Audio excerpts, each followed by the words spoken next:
18 to stop playing violent video games. Wow. Wow.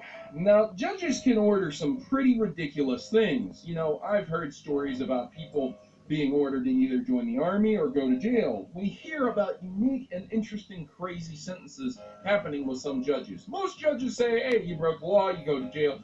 You know, that's that. Pay the fine, go to jail. That's all there is to it. Some judges have unique and interesting sentences. How this came about is that earlier, a student had been using Snapchat, and they were playing a video game, and they said, quote, y'all need to shut up about the school shootings or I'll do one, end quote. And a fellow student alerted the police to this, and Monday he was arrested and kept overnight. And unfortunately, he's in a juvenile facility because of a stupid remark on Snapchat. Do kids do stupid things? Yes. Do kids say stupid things? Yes. And now he's being charged with a felony disorderly conduct, which is, again, pretty ridiculous. Was he going to shoot up the school? I have no idea.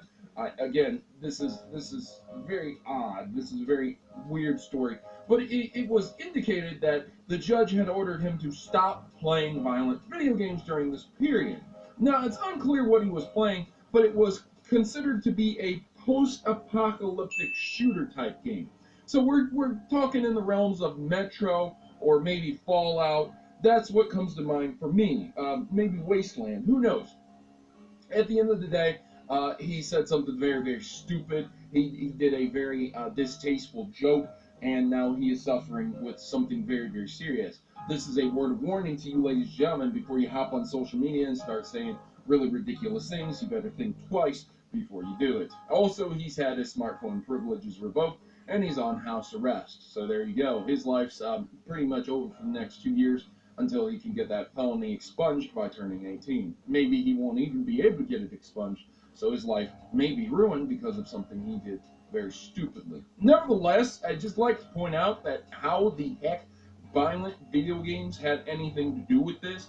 Is the judge really correlating what he had said and done with the game he was playing at the time?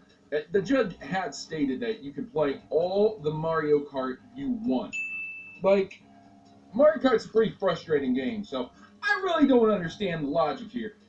Again, the judge has ordered it, and this is something that's happening, and this is why I fight against this ridiculous stupidity. Do I think violent video games encourage certain behaviors, certain thought processes? I can't say for certain. But I know right now that there's not really a lot of case studies done supporting this thought process at all. So for those who think violent video games lead to violence, amen. You're just going to have to deal with the fact that there's not a lot of scientific data on your side. So Final Fantasy XV's director was asking fans if they wanted a happy or sad ending. This has already come to pass, but apparently they're making another ending for the Final Fantasy 15 game. That's a really good game. I strongly suggest everyone play it. I really did like it, and I'm not a big fan of the Final Fantasy series. Boo! So I'm telling you, you would probably enjoy it.